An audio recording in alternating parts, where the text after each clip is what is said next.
जय जगन्नाथ सांग मैंने आज सका मु गोटे योगा क्लास जाइली। योगा करने नुहे म जन को देखा करने सेठू कम सारी घर को आसी खाई पी शोई पड़ी आउ पुणी इवनिंग रे बाहरी पड़ी बुलवाई। इवनिंग रे टिके छणा छणी स्नैक्स आइटम खाइबापी बहुत इच्छा हुए।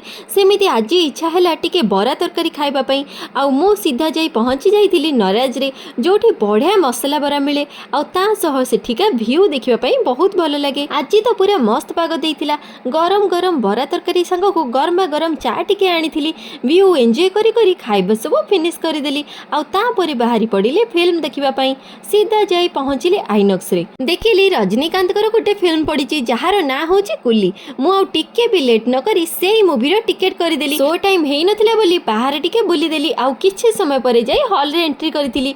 मु आज फर्स्ट टाइम हॉल रे रजनीकांत मूवी देखिली। सतरे सांग माने फिल्म तो पूरा मस्त सुपर हिट हेइतिला। आपण माने भी जाई कि हॉल रे ए मूवी सियोर देखंतु बढ़िया लागिबो। मु तो पूरा रजनीकांत फैन ही गली। तो सांग माने मोर आज रो मिनी ब्लॉग टी आपण मानको केमिति लागिला कमेंट करी निश्चय जणेबे। वीडियो भलो लागुतिले हम चैनल को सब्सक्राइब करिवा को जमा भी भूलिबे।